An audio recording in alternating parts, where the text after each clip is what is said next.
Bismillahirrahmanirrahim. Assalamualaikum warahmatullahi wabarakatuh. Alhamdulillahil hadi ila siratihil mustaqim, yahdi may yasha wa yudhillu may yasha wa huwa ala kulli syai'in qadir. Allahumma salli wa sallim wa barik ala habibil mustafa sayyidina Muhammadin sallallahu alaihi wasallam wa ala alihi wa sahbihi ala sirki wal wafa. Amma ba'du. Orang tua kita, guru kita, para kiai, para asatiz, dan semua jamaah yang hadir tempat ini, alhamdulillah pagi hari ini kita telah mendapat anugerah nikmat besar dari Allah Subhanahu wa taala, karena kaki kita diringankan oleh Allah Subhanahu wa taala untuk datang ke masjid ini. Andai orang di perumahan, di perkampungan sebelah kita Allah kasih itu kemudahan, maka masjid ini nggak penuh. Masjid ini akan penuh. Kenapa? Mereka punya sepeda, punya motor, punya mobil, dari yang murah sampai yang mahal. Tapi banyak yang tidak sampai ke masjid. Ada satu nikmat yang Allah cabut, ya, kecuali memang ada halangan yang syar'i secara dibenarkan. Nah, pada pagi hari ini ya kita membahas beberapa hal yang barangkali mudah-mudahan bermanfaat. Paling tidak karena memang dalam hidup kita ini Allah sudah patenkan kepada kita, wa ma khalaqtul jinna wal insa illa liya'budun. Hidup adalah ibadah. Cuma ibadah ini kan bukan hal yang sederhana. Dalam artian tidak semua orang kita dikasih waktu 24 jam oleh Allah Subhanahu wa taala untuk beribadah, untuk hidup. Ya, sedalam hitungan jam. Tetapi pertanyaannya, apakah setiap detik selama ini yang kita laksanakan sudah beribadah atau belum? Karena nanti kita kena juga nih, summalatus alunna yauma idzin anin naim. Kita akan ditanya tentang nikmat, kita nggak tahu bisa jawab atau tidak. Ya, pernah ada seorang menghitung orang yang menggunakan oksigen di rumah sakit itu kan globalnya itu kalau satu bulan, kalau satu hari aja itu kurang lebih sekitar 80 juta harus bayar. Artinya betapa mahalnya napas ini. Lalu bagaimana dengan nikmat Allah Subhanahu wa taala yang diberikan kepada kita? Maka dari itu Allah Subhanahu wa taala sangat luar biasa memberikan nikmatnya kepada kita, dan kita akan lihat, kita runut dalam hidup ini selama ini dari pagi sampai malam sampai kita kembali bangun, apakah sudah ibadah atau belum? Allah yang paling tahu. Tetapi dalam konteks ini Allah mengatakan kepada kita di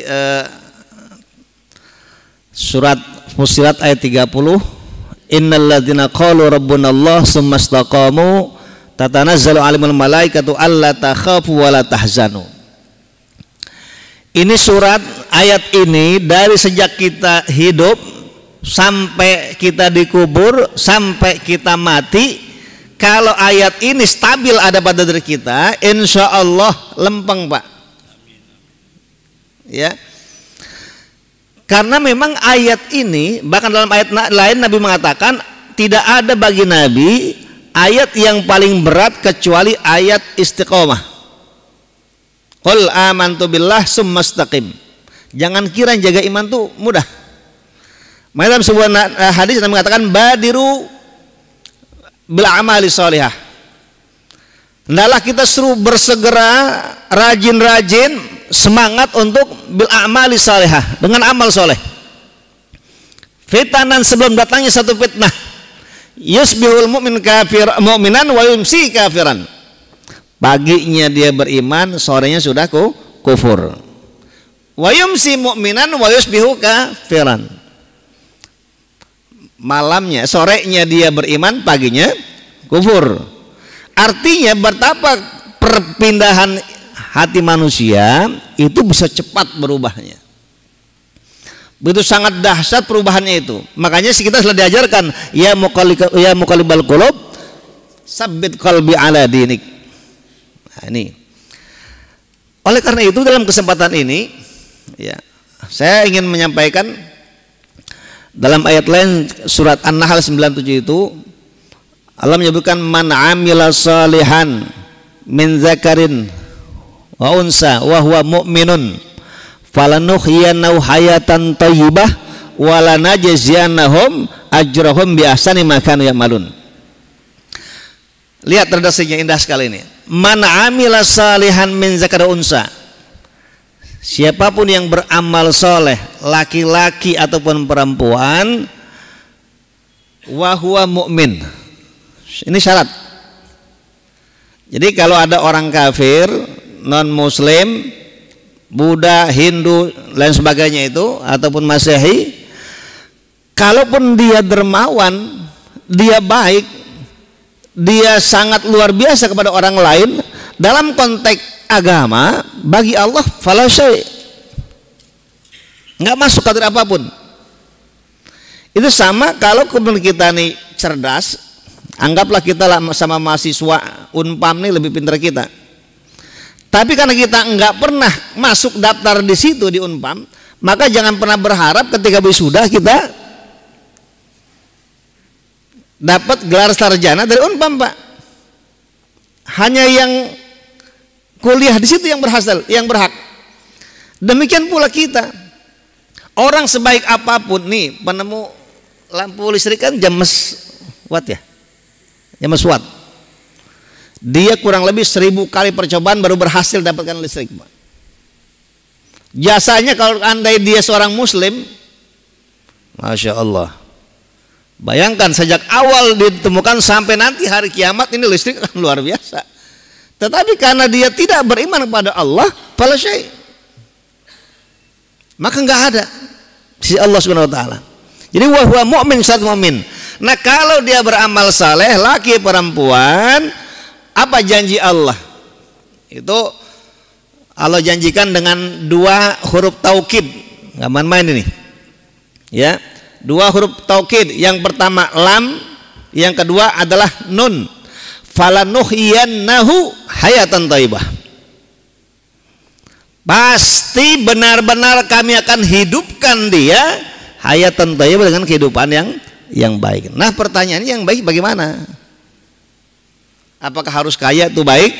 Apakah harus cukup itu baik? Nah, di sini para mufasir berbeda pendapat. Ya, misalnya kalau kita baca di tafsir At-Tabari, ada sebagian memanai bahwa kalimat hayatan thayyibah di sini adalah ay arzaqal halal, yakni rezeki yang halal. Jadi orang kalau beriman, beramal soleh, ya, dia orang beriman, maka salah satu nikmat kehidupan dunia yang Allah berikan kepada dia adalah rezeki yang halal itu. Karena nanti kata Nabi, di satu saat mungkin juga tiba hari ini, maka yang paling berat adalah mencari dirhamun halal itu, uang yang halal. Halal itu prosesnya, bukan pada uangnya. Kalau ditanya sekarang ada nggak uang yang halal hari ini? Nggak tahu kita, karena seri mana yang dijamin itu halal? Tidak. Tapi yang dimaksud adalah prosesnya. Karena begini misalnya, kita lewat, Pak, di beberapa perempuan, kita dagang misalnya, dagang nasi goreng, lalu dia masih perempuan itu di stop, ya, dia beli nasi goreng, ya, kita tahu nih, ini misalnya, maaf lah gitu, kita tahu ini perempuan memang PSK gitu, misalnya dia habis ngelayan tamu, pakai uang itu bayar kepada kita beli nasi goreng, maka secara hukum di mata Allah halal bagi kita. Karena kita tidak dalam konteks untuk uang hasil perbuatan dia. Kita hanya berdagang, muqabil bud'ai. Jadi ada barang lain yang diberikan sehingga menjadi halal. Kecuali dia bilang, "Bang, ya udah nih saya habis ngelayanin tamu, saya tambahin ya Bang 50.000." Maka yang tambahan ini jadi haram. Tadi yang bayar 10.000 bayar nasi goreng itu halal, yang 50.000 ditambahin karena dia habis berzina, dari pembayaran itu dibilangin kepada kita menjadi haram hukumnya, Pak.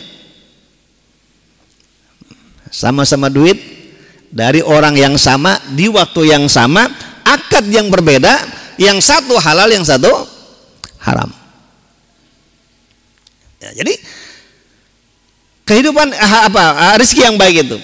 Ada lagi mengatakan bahwa yang dimaksud adalah at-ta'atu. Jadi orang yang dikasih kehidupan yang baik dunia ini adalah orang yang dikasih kemudahan untuk mentaati Allah Subhanahu wa taala. Ya, kita Masya Allah, insya Allah kita ke masjid pagi-pagi, ya, belum yang zuhur, asar, maghrib, isya. Ini Masya Allah, ya. Maka nanti kata Nabi itu di Al-Quran, saya lupa suratnya, Allah mengatakan isbiru wasobiru warabitu. Jadi isbiru wasobiru warabitu. Pertama isbiru, kita disuruh bersabar. Yang kedua wasobiru, pakai wazan fa'ala, ya kan uniknya bahasa Arab begitu tuh. Jadi kalau isbiru suruh sabar, wasobiru suruh tahan untuk sabar. Kalau tasobaru, salinglah bersabar. Kalau tatasobar, maka bermakna pura-pura sabar, ya. Wasobiru, terus sabar terus. Warabitu, ya, ribat ini mananya dalam sejarah itu sebenarnya jaga perbatasan negeri itu, jangan sampai dimasuki oleh musuh.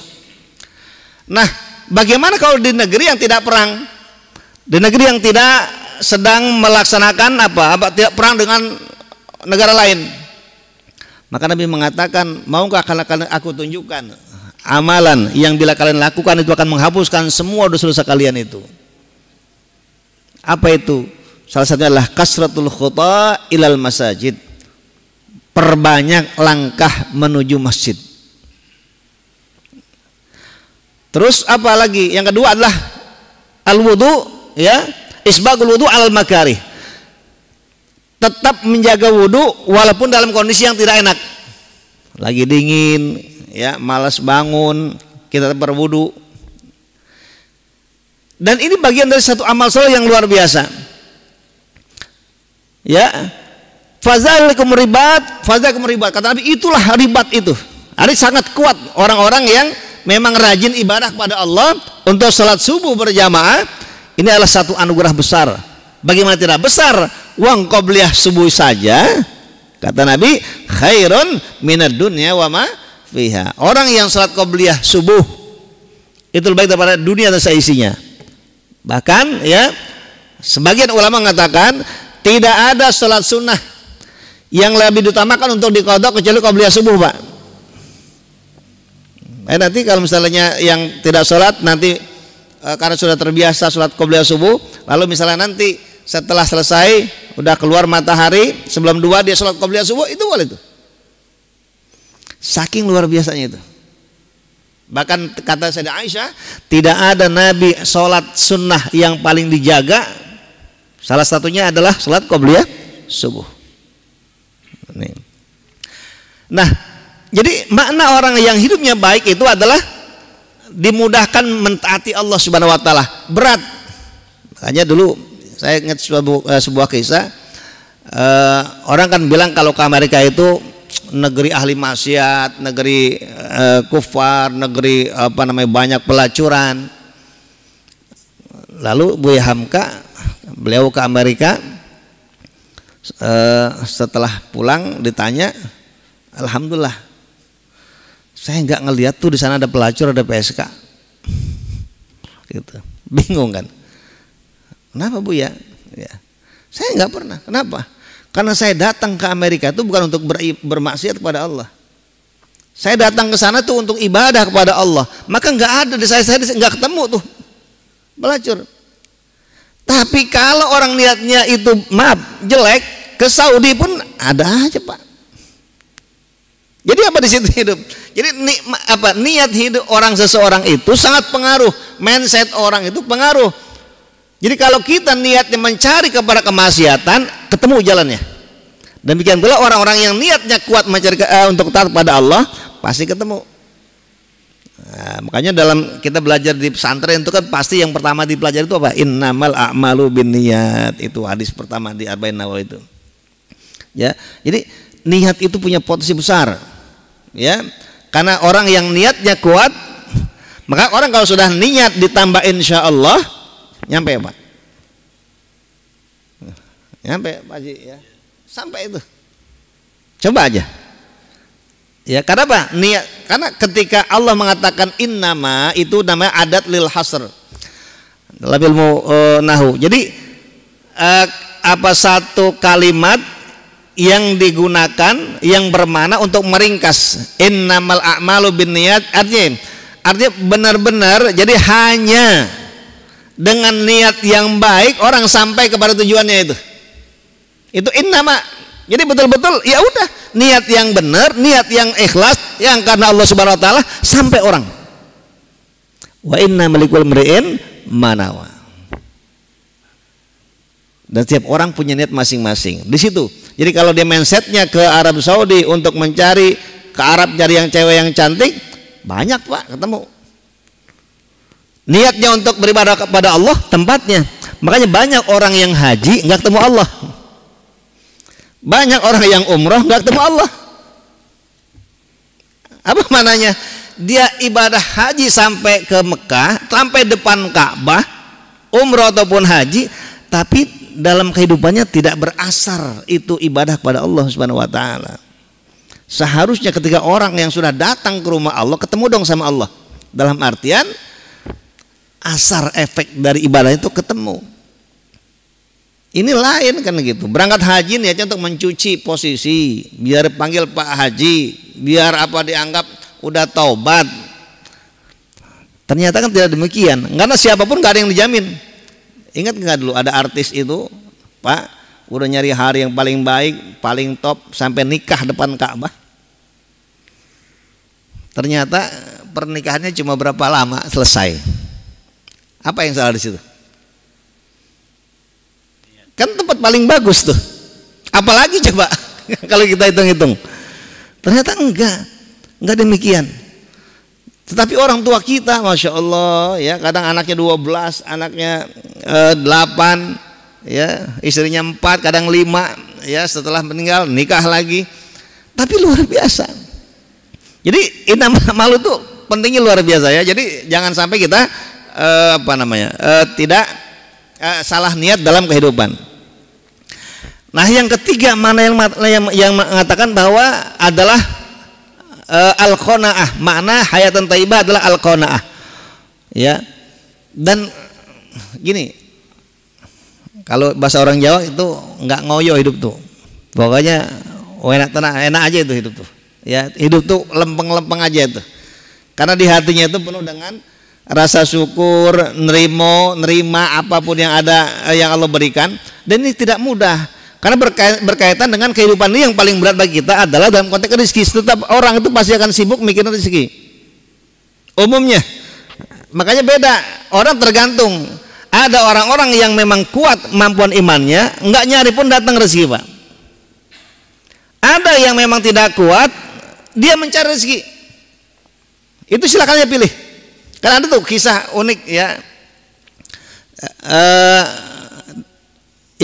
Yang saya baca ini ceritanya Imam Syafi'i dan Imam Maliki ya. Wallahu alam. Tapi bagi saya yang penting adalah kontennya Pak, isinya nih.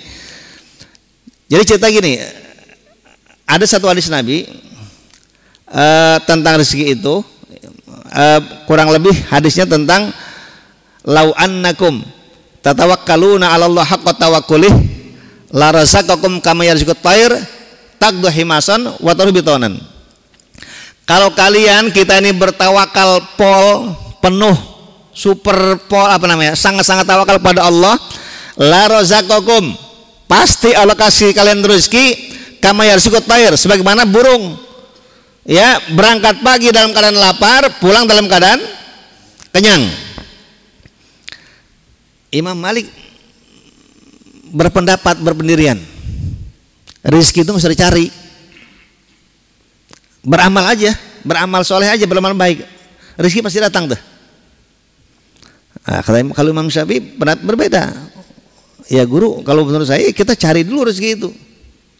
Nah, tinggal nanti Allah kasih bagaimana, wallahu alam. Ya, karena ini dua ulama besar, orang yang sangat paham tentang agama, ya Imam Malik tersenyum, Imam Syafi'i juga senyum, tapi nggak ada saling mencela tuh. Pendapatnya saya paling benar, ini paling yang tidak benar. Singkat cerita, ya karena Imam Syafi'i berguru pada Imam Malik, itu Imam Syafi'i satu saat berjalan, saat dia mondok itu ada yang mengatakan ini riwayatnya anggur, riwayatnya adalah kurma. Jadi beliau ya ketika lewat melihat beberapa orang di kebun lagi panen tuh anggur atau kurma itu. Maka karena beliau lapar, maka beliau menawarkan diri sama tukang kebunnya, kepala kebunnya, kira-kira Pak boleh nggak saya bantu, saya kerja, nanti saya ya karena saya lapar gitu. Akhirnya diterima Imam Syafi'i. Jadi beliau membantu metik buah-buahan itu. Selesai beliau metik, akhirnya selesai uduhan itu kelar, ya akhirnya beliau dikasih upah kurma atau anggur itu. Karena saking senangnya beliau kembali ke pondok, nemuin gurunya. Ya apa beliau bilang? Guru, masya Allah, alhamdulillah. Apa yang saya yakini dalam hadis tentang lau anakum tadi itu, saya buktikan bahwa kalau kita berusaha, kita nawarkan rezeki pada orang untuk bekerja, alhamdulillah saya nih hari ini dapat anggur, dapat kurma ini, silakan guru. Imam Syafi'i ketawa Pak, senyum. Imam Maliki senyum. Kenapa? Alhamdulillah saya dari pagi nggak kerja, saya cuma ngajar aja, datang kurma dimakan. Ayo, ini dua hal yang sangat luar biasa. Imam Malik dan keyakinannya tanpa kerja pun rezeki akan datang. Yang penting kita beramal soleh. Imam Syafi'i dengan keyakinannya bekerja berdapat rezeki. Ternyata dibuktikan tuh. Imam Syafi'i kerja dapat anggur, Imam Maliki ngajar aja, didatangin anggur. Kira-kira Bapak pilih yang mana? Nah, tinggal di kita di sini pilih yang mana. Kita yakin yang mana? Kalau kita masih lebih pede dengan ala Imam Syafi'i, lakukan. Jangan sok-sokan ala Imam Maliki. Bini bisa ngamuk Pak di rumah aja di kamar menang bae zikir pegang tasbih, ya nggak datang kelaparan karena keyakinannya belum maksimal. Ya, mungkin diantara ini sahabat-sahabat semua ya pernah ke Kiai Mufasir ya, Ciamas itu. Dari sejak awal saya kesana itu beliau dari mulai gubuk rewat apa semua itu. Emang beliau pernah ngantor? Enggak pernah Pak. Sudah hampir 40 tahun beliau di situ aja. Tapi jangan salah gitu. Masjid-masjid kita tuh banyak beliau yang bangun tuh. Ya, bahkan sampai direktur baja di Cilegon apa semua dikasih Pak. Beliau cuma di tengah sawah aja. Kenapa? Keyakinan sudah maksimal. Nah kalau kita belum sampai kepada derajat itu maka kita berusaha. Maka dalam cerita yang lain ada Imam Shibli. Imam Shibli itu sejaman dengan Ibrahim bin Adham. Satu saat Ibrahim bin Adham dengan para rombongan yang lagi berdagang, ketika istirahat dia lihat ada burung yang patah sayapnya, nggak bisa terbang. Mau ditolong kata dia, tunggu. Kenapa? Kita tunggu. Ini dia akan mati karena sayapnya patah, atau akan Allah kasih dia rezeki, dia tetap hidup. Ya sambil mereka istirahat, ternyata tidak lama kemudian Pak datang seekor burung lain membawa makanan kepada si burung yang patah tadi. Melihat itu Ibrahim bin Adham langsung dia tobat, dia tinggal dagangnya Pak. Kenapa? Lihat ini burung udah nggak bisa terbang, udah nggak bisa ngapa-ngapain, tapi ternyata rezekinya nggak akan tetap sampai kepada dia dan dia tetap hidup sesuai dengan kapan dia akan matinya. Imam Syibli mendengar itu karena dia orang terkenal Ibrahim bin Adham ini, karena memang pedagang yang tajir, yang kaya raya. Maka Imam Syibli datang ke rumah Ibrahim bin Adham, nanya, ya kira-kira, Pak, ente kenapa? Kok tiba-tiba bersikap kayak begitu? Ya diceritalah bahwa saya tadi beberapa lalu saya melihat ada burung patah sayapnya, nggak berdaya, tapi ternyata Allah kasih rezeki itu. Apa kata Imam Syibli? Kenapa kamu memilih menjadi burung yang patah, bukan burung yang ngasih makan? Artinya kenapa kamu lebih memilih menjadi yang dikasihani daripada yang memberi? Sementara Nabi mengatakan al-yadul ulya khairun minal yadis subla. Jadi ini pilihan hidup. Ya, jadi nah kita ini sering ribut dalam konteks rezeki semuanya rata-rata. Kita berangkat pagi, urusannya adalah rezeki. Kita tidak berangkat juga ribut sama istri, kadang biasanya rezeki. Dompetnya tipis, rezeki apa namanya, jadi masalah juga. Jadi nah di sini dalam Islam itu semua ada jalannya. Ya, Nabi ketika beliau masih muda, pedagang yang sangat sukses luar biasa. Ketika sudah menjadi hamba Allah, dalam artian menjadi seorang rasul, maka Nabi nggak ada bekerja berdagang kembali. Tapi itu maksudnya contoh manusia itu Allah sudah kasih jalan masing-masing. Ada yang diam pun dia datang rezeki, ada yang dengan bekerja dia baru dapat rezeki. Saya pernah di Gunung Lewiliang tuh ke mana namanya Buya Harun itu. Ya, itu dulu karena beliau tuh jarang menempat di satu tempat. Jadi masuk hutan itu, hutan Lewiliang, di bawah itu, di bawah tebing ada gubuk kecil, di sebelahnya ada sungai, ada kali kecil apa namanya yang mengalir air itu. Itu saya unik tuh begini, ini aki-aki tinggal di dalam hutan sendirian, tinggalnya sama ayam, Pak. Tapi kita udah masuk dalam rumahnya itu, walaupun itu kandang ayam sama dia, itu nggak bau tuh, saya bingung tuh. Ini ada apa kok bisa begitu ya? Jadi memang ayamnya banyak, dia tinggal sama ayam aja tuh. Tapi kok nggak bau, kenapa ya? Gitu. Kalau saya kan orang suka penasaran gitu. Kata orang, beliau nih orang soleh, bener apa enggak atau bla bla bla. Saya ya artinya intinya saya cari sisi yang lain lah. Enggak apa untuk tahu. Ya nanti saya minta sesuatu lah dengan beliau itu. Ya, minta sesuatu zikir tertentu yang saya minta, ya beliau kasih itu, ya telah dikasih. Sekian tahun kemudian saya baru tahu ternyata apa yang beliau kasih itu adalah memang zikir dari hadis Nabi Muhammad SAW. Berarti apa kata orang nggak salah nih. Jadi kita membuktikan sendiri, ternyata kalau orang cuma datang salaman kelar, enggak. Kalau saya enggak, saya tanya pokoknya bagaimana caranya, bahwa kita yakin bahwa karena beliau itu orang soleh tapi yang sedang sembunyi, tidak ingin bertemu dengan orang lain. Tetapi gitu. Ya, banyak ada beberapa informasi tetangga-tetangga itu yang jauh di atas gunung itu, kadang kalau dapat dia suka ngasih orang tuh. Bayangin tuh, ya hidup nggak pernah menetap tapi sering memberi kepada orang lain. Ini yang saya maksud. Inilah orang-orang yang luar biasa yang sudah yakinnya secara mantap, secara full bahwa siapa yang bertawakal, wa may tawakkal Allah bahwa hasbuh. Orang yang tawakalnya penuh pada Allah pasti Allah akan cukupkan.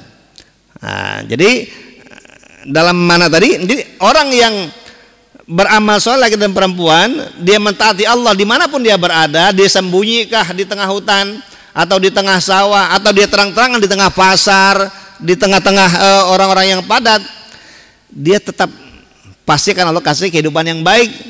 Kalaupun dia mencari, dikasih rezeki yang halal, yang baik, yang dimudahkan. Kalaupun dia sembunyi, Allah datangkan rezeki. Jadi kata Imam Atta, maknanya ya bukan berarti hayatan thayyibah itu tadi kaya, banyak harta dan sebagainya, tetapi ketika dia beramal soleh laki atau perempuan, dia beriman pada Allah, maka dalam keadaan miskin dia dikasih kesabaran, sifat qanaah.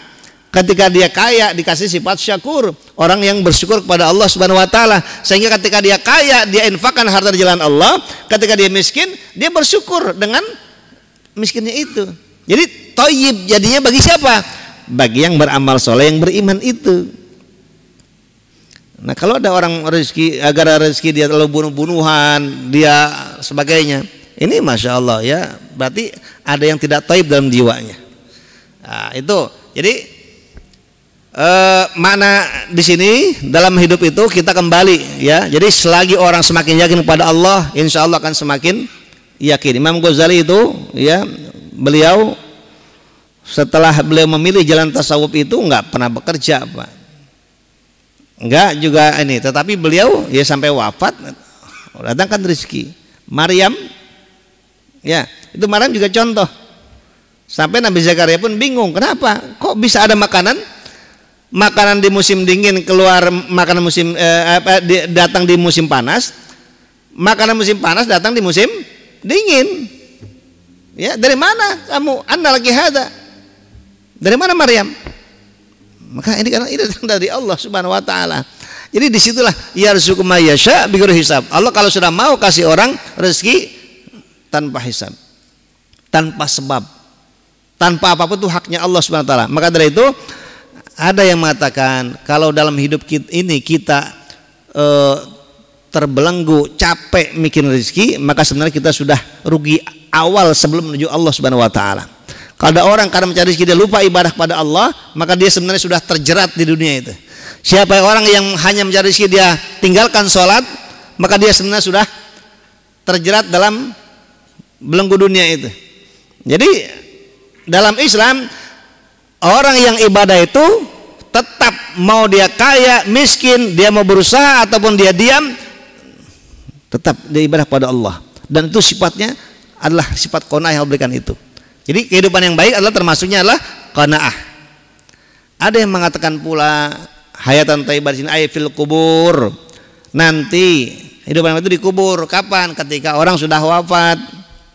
Makanya Allah sebutkan orang yang matinya husnul khotimah, Allah puji dia, ya ayyuhatan nafsul mutmainnah irji'i ila rabbiki radiyatan mardiyah. Jadi orang yang pulang itu bayangkan radiyatan mardiyah. Orang yang dia beramal soleh, dia baik, maka ketika dia wafat ditunjukkan tempatnya di surga, dia ridho kepada Allah sebagai Tuhannya, mardiyah, Allah ridho kepada dia sebagai hambanya. Kalau kita ridho kepada Allah, Allah ridho kepada kita, nggak ada lain Pak. Fadkhuli fi ibadi wadkhuli jannati, masuk ke dalam surgaku. Jadi hadis ini mengatakan, ayat ini mengatakan bahwa yang dimaksud hayatan thayyibah adalah fil kubur. Oleh sebagian menafsirkan demikian. Ada yang menafsirkan juga bahwa maksudnya adalah nanti di akhirat. Tapi kalau di akhirat ini pendapat yang minim sedikit. Kenapa? Karena lanjutan ayat mengatakan wala najziyannahum ajrahum bi ahsani ma kanu ya'malun. Pasti kami akan membalas dia dengan yang lebih hebat daripada yang telah mereka perbuat. Yaitu di akhirat adalah bil jannah, surga, sesuai dengan kapasitas masing-masing. Nah ini, jadi masya Allah. Makanya yang berat itu tadi adalah istiqomah. Ya, dalam konteks ini ketika kita istiqomah dalam ibadah kepada Allah itu bukan perkara yang main-main, karena tatanazzu alaihimul malaikatu alla takhafu. Ya, turun malaikat kapan tuh Pak? Menjelang kematian. Alla takhafu, jangan takut. Ente jangan khawatir. Nabi jangan khawatir, tenang, akhirat akan selamat. Udah dihibur oleh malaikat pada saat orang mati itu. Wala tahzanu, jangan sedih. Dengan kau tinggalkan istrimu, anakmu, banda hatam, tenang aja. Wabsyiru bil jannati, baru ketika setelah itu mereka mengasih kabar itu, nih tempat kamu. Beda dengan Firaun. Ya, Firaun itu an-nar yuradu 'alaiha ghudwa asya adkhilu 'ala Firaun asyadal azab. Jadi neraka itu ditunjukkan pagi dan sore kepada Firaun tuh dengan keluarganya itu. Nanti di akhirat adkhilu, baru dimasukkan itu. Artinya betapa dahsyat. Bayangkan Pak, Firaun sudah sejak kapan dia tewas itu? Ya, tewas itu dari jarak Nabi Musa, Ibrahim dengan Nabi Muhammad aja 3.000 tahun. Maka kurang lebih mungkin di angka 2.000 atau 1.000 sekian tahun sebelum Nabi Muhammad diutus. Sampai hari ini Pak, siksaan itu nggak pernah berhenti. Maka kadang kalau kita pikir ya Allah hidup 60 tahun, 45 tahun, bahkan ada lebih kurang dari itu, azabnya mu'abbad, azabnya itu selamanya. Nah, nggak kebayang oleh kita tuh, masya Allah ya. Makanya Muhammad Ali itu punya satu prinsip yang luar biasa. Kenapa saya tiap kemana bawa korek itu? Jadi kalau kata dia, kalau dia saya pengen bermaksiat, saya hidupin, saya bakar nih. Artinya dia dengan api yang kecil aja nggak sanggup itu, bagaimana dengan api neraka? Ini caranya beliau untuk menghindari untuk maksiat pada Allah. Ya, kalau kita ini masya Allah sering los berbuat maksiat. Makanya bahkan nih rata-rata di sini Serpong mungkin pedagang ya. Kalau Nabi muji itu at-tujjar saduq ma kiramil bararah. Pedagang yang jujur dia akan bersama orang-orang yang baik nanti di akhirat itu. Saduq, jujur. Karena Nabi kan semua multi Nabi contohkan. Dalam konteks pedagang Nabi sudah tunjukkan sebagai pedagang yang sangat luar biasa. Dalam konteks pemimpin keluarga Nabi sudah contohkan yang sangat luar biasa. Dalam konteks kepemimpinan Nabi sudah contohkan luar biasa. Dalam konteks kesederhanaan Nabi juga contohkan. Dalam konteks mencari rezeki Nabi sudah contohkan. Dalam konteks Nabi qanaahnya itu tawakalnya secara maksimal sudah dicontohkan. Makanya cuma satu Nabi di Al-Quran, bahkan sampai hari kiamat nggak ada lagi yang Allah langsung tunjuk, Pak. Ya, wa innaka la'ala khuluqin azim. Yang lain enggak? Ya, apa namanya? Seperti Daud, ni'mal abdu innahu awwab. Ya, yang lain juga sama. Nabi itu innahu abdan syakura. Nah, Allah hanya memuji tentang mereka. Tetapi ketika Nabi Muhammad langsung ditunjuk, kira-kira ente betul-betul luar biasa. Artinya betapa dahsyat Nabi Muhammad itu. Wa innaka la'ala khuluqin azim. Ya, pakai dua kali juga tanda wa innaka dengan huruf taukid inna. Yang kedua pakai lam juga wa innaka la'ala khuluqin. Jadi kalau Allah sudah muji, maka buat apa kita memuji?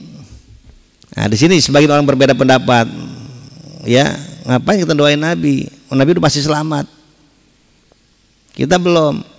Ya. Mintalah kepada Allah. Oh, enggak begitu. Ya. Ya. Karena ketika Allah mengatakan innallaha wa malaikatahu yusholluna 'alan nabi. Ini cuma satu ayat dalam Al-Qur'an di mana Allah pelaku pertama. Yang kedua Allah ngajak malaikatnya. Yang ketiga baru nyuruh kita. Nggak ketemu ayat lain tuh. Terhadap nabi lain pun nggak ada. Hanya Nabi Muhammad ya Allah katakan bahwa Allah, aku nih malaikatku semua berselawat kepada Nabi Muhammad. Jadi kebahasan baru Allah suruhkan kepada kita, orang yang beriman berselawatlah kalian kepada Nabi. Jadi kalau sudah Allah menjadi pelaku pertama, malaikat pelaku kedua, kita disuruh, kalau kita nggak mau berselawat, ngapain kita? Jadi betapa saking cintanya Allah kepada Nabi Muhammad, maka dilimpahkan keberkahan, maka bagi umatnya juga hendaklah bersalawat. Doakan Nabi Muhammad bukan karena beliau berarti tidak selamat, tapi doa kebaikan itu akan dilimpahkan kepada kita yang mendoakan kepada Nabi Muhammad SAW. Nah ini makanya Nabi Muhammad sudah paling pol semuanya. Jadi pujian itu semua lengkap kepada Nabi Muhammad.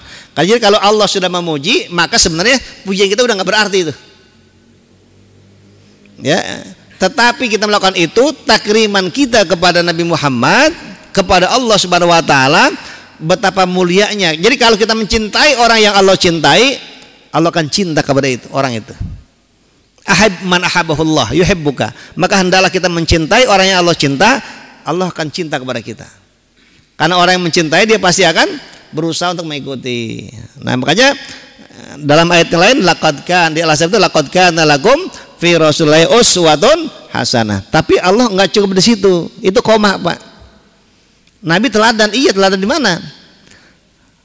Liman kana yarjullaha wal yaumal akhir. Itu buat orang yang berharap ketemu Allah dan hari akhir. Jadi kalau bagi orang yang tidak berharap ketemu Allah, nggak mungkin Nabi Muhammad jadikan contoh. Makanya banyak orang yang membenci kepada Nabi Muhammad. Banyak orang yang benci kepada ajaran Nabi Muhammad. Nabi sudah sempurna, tapi banyak orang benci kepada Nabi. Apalagi kita baru jadi ulama, jadi ustadz, dibenci orang terus berhenti jadi ustadz, ya belum. Ya, ya. Makanya fitnah itu biasa. Ya, Nabi Muhammad itu nggak tanggung-tanggung dibilang sahirun kadzab. Nabi Muhammad katakan tukang sihir, pendusta. Ya, majnun. Nabi dibilang gila, itu biasa. Tapi Nabi ingat dalam konteks kehidupan, Nabi tidak pernah sekalipun marah ketika jiwanya pribadinya dihina oleh siapapun. Ya, tetapi Nabi baru marah ketika agamanya sudah diganggu. Makanya mungkin dalam kasus kemarin itu orang boleh pendapat, mungkin juga yang hadir boleh berbeda pendapat dengan saya gitu. Ya, ini bebas aja. Ketika ada kemarin di Pasar Kemis itu yang musolah dicoret, Quran disobek, disilang, terus Allah, saya kafir dan sebagainya. Maaf bagi saya, kalau saya tidak mendoakan dia kebaikan, Pak. Ya, kalau saya udah lanat dunia akhirat itu orang kayak begitu. Oh, kenapa begitu? Kan dia orang Muslim. Pertanyaannya adalah, coba cari satu bukti manapun, adakah Nabi pernah memberikan satu istilahnya itu toleransi kepada orang yang telah menghina agama Allah? Nggak ketemu. Ketika Nabi sudah agama Allah dihina, maka Nabi umumkan perang-perang. Bahkan ada tuh ada kunut sebulan Nabi lakukan itu untuk melaknat kalau tidak salah Zakwan siapa itu sampai sebulan. Bahkan bayangkan Raja Kisra, Raja Persia itu diapain Pak? Nabi sampai 2 buruk sama dia itu. Nabi cuma nulis surat, intinya apa? Ngajak kepada Islam. Aslim taslam, kalau engkau masuk Islam kamu akan selamat. Aku berikan kekuasaan pada kalian, kepada kamu. Enggak mau, disobek surat Nabi. Apa kata Nabi? Allah masik mulkahu. Ya Allah, hancurkan kerajaannya. Dia hina Allah dan Rasulnya. Nabi marah tuh. Padahal cuma ngajak kebaikan. Lah ini Al-Quran udah dirobek, dicoret-coret, rumah Allah dirusak. Mau doa apa lagi Pak? Nah itu sekali lagi boleh antum yang lebih punya hati yang lebih dahsyat gitu, ya Allah berkati hidayah. Kalau saya enggak gitu. Jadi ya itulah. Itu sudah di luar nalar batas kemanusiaan. Orang sudah menghina Allah itu sudah nggak ada penghinaan paling besar manusia lah, menghina kepada Allah dan agama Allah. Dan Nabi tidak ada kompromi buat orang yang menghina Allah dan agama Allah. Nabi ketika sahabatnya Ammar bin Yasar disiksa, dibakar, Bilal diseret, apa Nabi umumin perang? Oh enggak Pak. Nabi cuma cari cara bagaimana ada sahabatnya yang memerdekakan Bilal bin Rabah. Nabi nggak ajak perang tuh, karena Bilal itu disiksa karena dia bertahan dengan ketauhidannya, imannya kepada Allah. Tapi Raja Persia hanya merobek surat Nabi, menghina ajakan Nabi, doakan Pak, langsung nggak lama anaknya berontak, yang lain berontak, habis semua, akhirnya mati terbunuh dalam keadaan hina tuh Raja Persia itu, hanya gara-gara menyobek surat Nabi, menghina ajakan beriman pada Allah. Nah itu makanya bahaya betul. Makanya kalau yang sering main di dunia maya ini kita kadang ngeri betul Pak. Ya, itu kadang Ka'bah dikasih gambar babi di atasnya. Ya terus wah masya Allah saya nggak kebayang itu. Ya, cuman tadi saya kada orang ya semoga Allah kasih tunjukkan hidayah ini. Ya kalau saya enggak. Ini orang udah lain ceritanya. Dia sudah menghina Allah Rasulnya, maka falanatullahi alal kadzibin. Yang nggak boleh itu beda pendapat dengan orang sekedar urusan fikih, ya kita laknat tuh sial dia atau macam kira-kira itu Pak. Itu enggak, jangan, itu bukan itu. Ya innama buistu liutammima makarimal akhlak. Nabi itu untuk menyempurnakan memperbaiki akhlak, bukan la'an, bukan pelaknat. Ya artinya apa di sini? Ya kita dalam beragama itu tetap sopan santun. Makanya banyak ulama-ulama ya, sebenarnya banyak ulama itu juga maaf gitu ya, nggak boleh frontal, tidak boleh dia mencaci pemerintah secara membabi buta. Karena tugas ulama satu, dia cuma satu. Kalau dia dizolimi oleh pemerintah yang zalim, dia lawan yang dia bisa. Kalau pemerintah itu antara baik dan buruk, maka dia nggak ikut kepada yang buruknya. Karena tugasnya para ulama itu memperbaiki siapapun, mau orang biasa, mau preman, mau camat, mau presiden, tugas ulama ngajak kebaikan. Tapi kalau sudah sifatnya perang antar agama misalnya, baru itu lain masalahnya. Ya, jadi di sini banyak hal lah. Konteks agama itu sangat sempurna, cuma karena memang kita memahami berbeda-beda, dan itu tidak salah. Ulama mazhab itu saling menghormati betul antara beda pendapat dalam fikih itu, tidak mengecam. Tapi kadang kita umatnya yang sering salah sikap. Ya, kita sholat di satu tempat yang nggak pakai speaker, yang aspek misalnya ngecam kita, itu kan kayak gitu nggak perlu. Yang pakai speaker. Ingat dulu, saya membaca sejarah kenapa di Mekah itu pakai speaker, Pak. Ya, dulu kan nggak pakai itu. Nah, itu satu saat yang saya baca itu dari sebuah cerita ulama itu asal muasalnya dari Syekh Muhammad Mutawalli Sya'rawi, Mesir. Ya. Ketika sebuah konferensi di Saudi, ya, beliau itu salah satunya ulama yang Mesir yang diutus. Nah, ketika masjid itu mau dikasih sound, maka semua pada nolak. Hanya Syekh Sya'rawi yang mengatakan pakai. Itu. Berdebatlah mereka.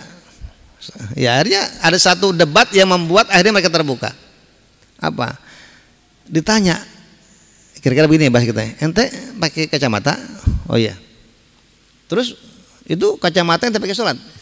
Pakai. Dia apa sih fungsinya kacamata itu? Fungsi kacamata adalah memperjelas tulisan yang tidak jelas karena mata kita rusak. Udah mins, nggak kelihatan nih. Dengan kacamata kita bisa melihat. Jadi ini hanya alat untuk memperjelas sesuatu yang buram. Sekarang kalau di Makkah, masjid seluas ini, andai imamnya tidak menggunakan sound, betapa luar biasanya Pak yang di belakang. Dia nggak tahu, bisa jadi di sana sudah assalamualaikum, kita belum tuh. Akhirnya maka dengan itu akhirnya beliau semua terbuka, bahkan raja ya minta pendapat itu sampai ditetapkanlah di Masjidil Haram boleh menggunakan sound system.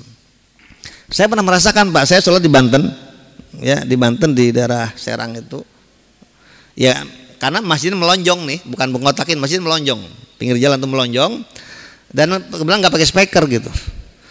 Jadi kita sholat di belakang tuh bingung, ini imam nggak? Tahu-tahu dia sudah sujud yang dia sudah bangun ke atas, kita masih sujud aja tuh nungguin, karena nggak ada yang mengomandoi untuk Allahu Akbar, Sami Allah liman hamidah. Karena kan dengan dia memberikan komando itu kita paham nih sujud pertama, sujud kedua.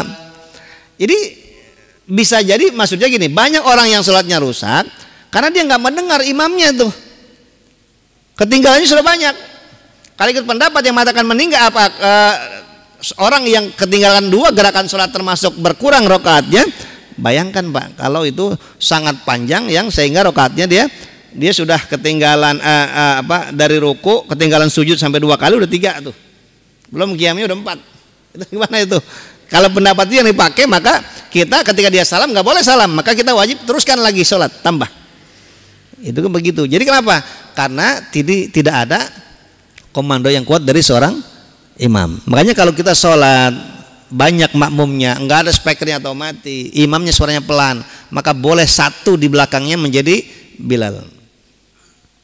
Ya, ketika pelan imam, maka yang belakang mengetapkan Allahu Akbar, keluarkan suaranya, biar yang lain tahu bahwa dia sudah dalam kondisi demikian. Itu sebagian pendapat. Ya, oleh karena itu, ya saya berharap di majelis yang mulia ini, di kajian yang singkat ini, intinya Pak, ya bahwa ketika Allah sudah janji falanuhyiyanu hayatan thayyibah, Allah kasih kehidupan yang baik dan akan Allah balas dengan yang lebih dahsyat, maka tidak ada alasan lain bagi kita kecuali terus ya kita memperbarui niat kita, memperbarui iman kita sampai kita mati betul-betul membawa la ilaha illallah. Nabi hanya mengklaim man qala la ilaha illallah dakhala jannah. Siapa yang matinya makanya bukan la ilaha illallah masuk surga.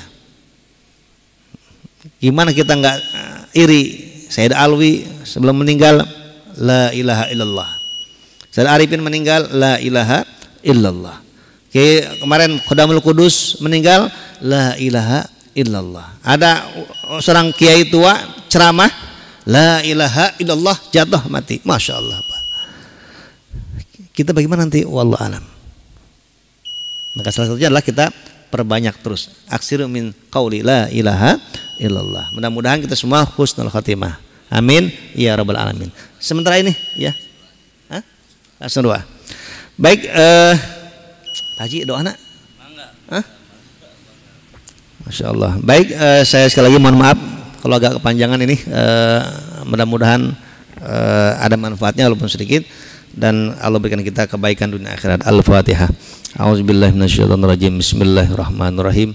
Alhamdulillahirabbil alamin arrahmanir rahim maliki yaumiddin. Iyyaka na'budu wa iyyaka nasta'in ihdinas siratal mustaqim siratal ladzina an'amta 'alaihim ghairil maghdubi 'alaihim waladdallin. Allahumma shalli wa sallim ala sayyidina Muhammad fil awwalin wal akhirin walhamdulillahirabbil alamin. Allahumma salli wa sallim ala sayyidina Muhammadin salatan tabtahu lana wa liwalidina wa ahlina wa qarabatina wa jamaatina hadza bab ridha wa taysir wa talubi anna bab syarri wa ta'sir wa talubi wa li wa nasir ya ni'mal maula wa ni'man nasir. Allahumma ya rahman irhamna fi hadhihi dunya ya rabbana bila jadi taati wa halawatul ibadah wa arzaqal ibadah wa husnal khatimah wa bil akhirati ya rahim irhamna ya Allah bil maghfirah wa dukhul jannah ma Rasulullah sallallahu alaihi wasallam fil asar rahmatan minka alaina ya karim wa hasbunallahu wa ni'mal wakil ni'mal maula wan nasir wa la haula wa la quwata illa billahil azim. Allahumma ya rabbana daiman ala dzikrika wa syukrika wa husna ibadatik rabbi ardina rabbana atina ma wa ta'ala ala rasulika wa la tusina yaumil qiyamah innaka la tukhliful mi'ad rabbana atina fid dunya hasanah wa fil akhirati hasanah wa qina adzabannar wa sallallahu alaihi wasallam Muhammad walhamdulillahirabbil alamin. Terima kasih, mohon maaf. Wassalamualaikum warahmatullahi wabarakatuh.